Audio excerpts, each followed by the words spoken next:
আমার মতো কে, কে এরকম ফাঁকিবাজি নাস্তা তৈরি করেন? সকাল থেকে আজকের ফাঁকিবাজি নাস্তা দিয়ে ভিডিওটা স্টার্ট করলাম। হ্যালো এভরিওয়ান, আসসালামু আলাইকুম। কেমন আছেন সবাই? কি অবস্থা আপনাদের? আই হোপ সবাই অনেক বেশি ভালো আছেন এবং সুস্থ আছেন। আলহামদুলিল্লাহ পরিবারের সবাইকে নিয়ে ভালো আছি। নতুন দিনে নতুন আরেকটি ব্লগ নিয়ে চলে আসলাম। আমি রেশমা ঢাকা থেকে বলছি। ফাঁকিবাজি নাস্তা কেন বললাম? বাসি ভাত ছিল, তার সাথে রসুন, পেঁয়াজ, কাঁচামরিচ দিয়ে একটু ঘি দিয়ে ভাতটা ভাজা করে নিয়েছি ডিমের সাথে। এরকম নাস্তা বানালে কিন্তু কখনো প্যারাশিনি হবেন না, আর বাচ্চারা খুবই অনায়াসে খেয়ে ফেলবে। আর এদিকে দুপুরের জন্য রান্না করেছি রুই মাছ দিয়ে টমেটো দিয়ে মাখা মাখা ঝোল। আমি যেহেতু সবসময় সকালের নাস্তার পাশাপাশি দুপুরের এবং রাতের রান্না করে ফেলি, যেহেতু আমার ৩টা বাচ্চা, ঘরের কাজকর্ম করি, ভিডিও করি, আর দিনটা খুবই ছোট, সেজন্য পেরে উঠি না। সবসময় এভাবেই রান্নাগুলো শেষ করে ফেলি। আর রান্না একটা শেষ করে ছাদে চলে এসেছি। মেশিনে অলরেডি কাপড়গুলো ধোয়া হয়ে গেছে। তো ছাদে কাপড় নাড়ার পর দেখলাম এদিকে অনেকগুলা ফুল ফুটে আছে, খুবই ভালো লাগছে। আর এই যে মিষ্টি কুমড়াটা দেখে একদম আমি অবাক, ভাবছিলাম হয়তো এটা মনে হয় তরমুজ। এখনকার যে তরমুজ সিজনের তরমুজ ছাড়া যে তরমুজ গুলা হয় সেম এরকমই হয়, তো আমি ভেবেছিলাম হয়তো তরমুজ।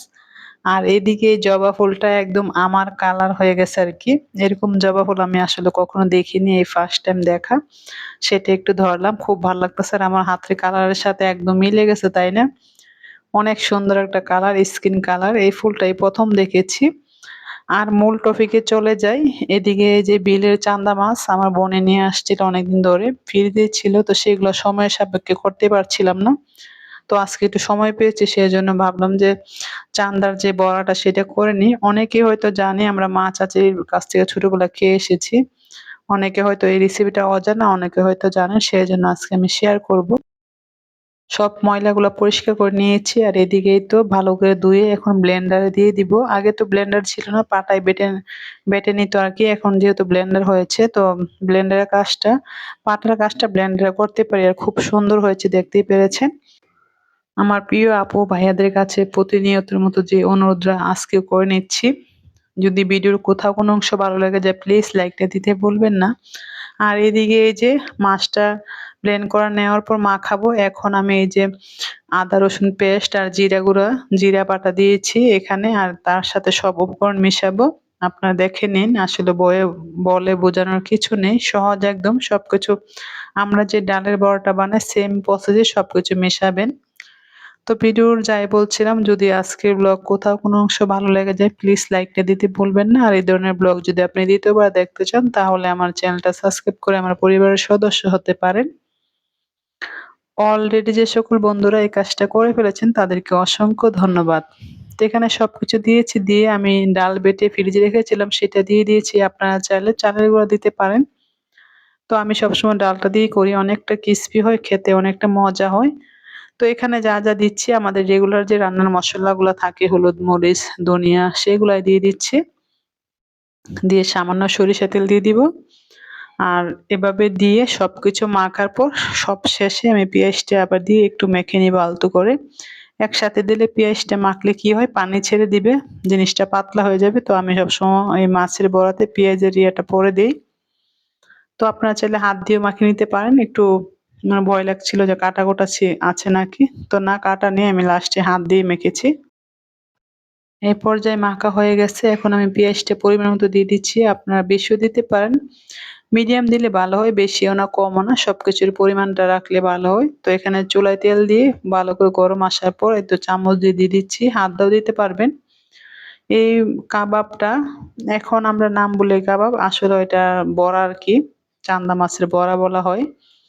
যখন ছোট ছিলাম গরম গরম ভাজার সাথে সাথে খেয়ে ফেলতাম। আমার মায়ের হাতের এই চান্দা বড়াটা যে কি মজার হতো।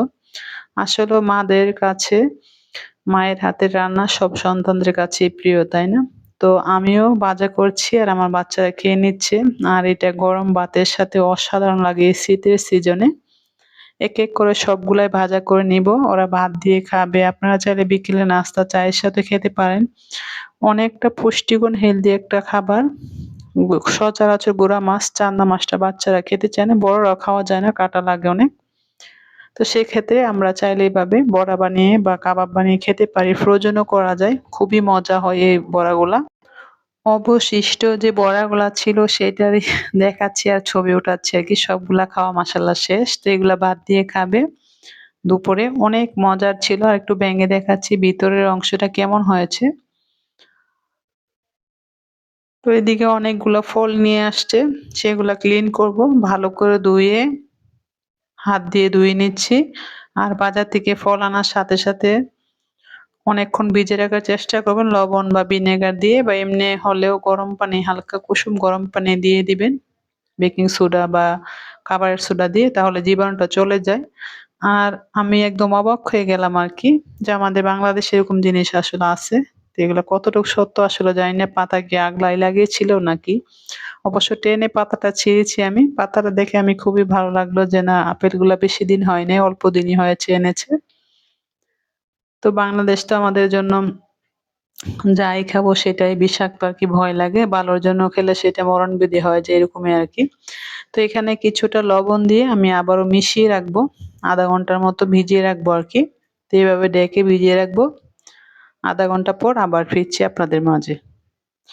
চলে এসেছি। তো এখন আপেলগুলা ক্লিন করে একদম জড়িয়ে নিবো আর কি, এরকম ঝুড়ির মধ্যে রাখতে পারেন, পানিটা ঝরে গেলে অনেকদিন ভালো থাকবে। যতটুক পরিষ্কার করার যারা করি, তারপর ওটা টেনশন থেকে যে বাংলাদেশে আমাদের দেশটা যে এতটা বাজে হয়ে গেছে কি বলবো, যে কোনো জিনিস খাই না কেন শুধু ভেজাল আর ভেজাল। খাবো ভালোর জন্য, সেটা হয়তো আরো খারাপ হয়ে যায়। তো আর কি করার আছে, না খেয়ে তো উপায় নেই, এটাই খেতে হয়। জেনে শুনে বিষ পান করা আর কি, যাকে বলে বাংলা ভাষা। তো এদিকে কিছুটা অল্প আঙ্গুর, সেটাও এইভাবে ধুয়ে নিয়েছি।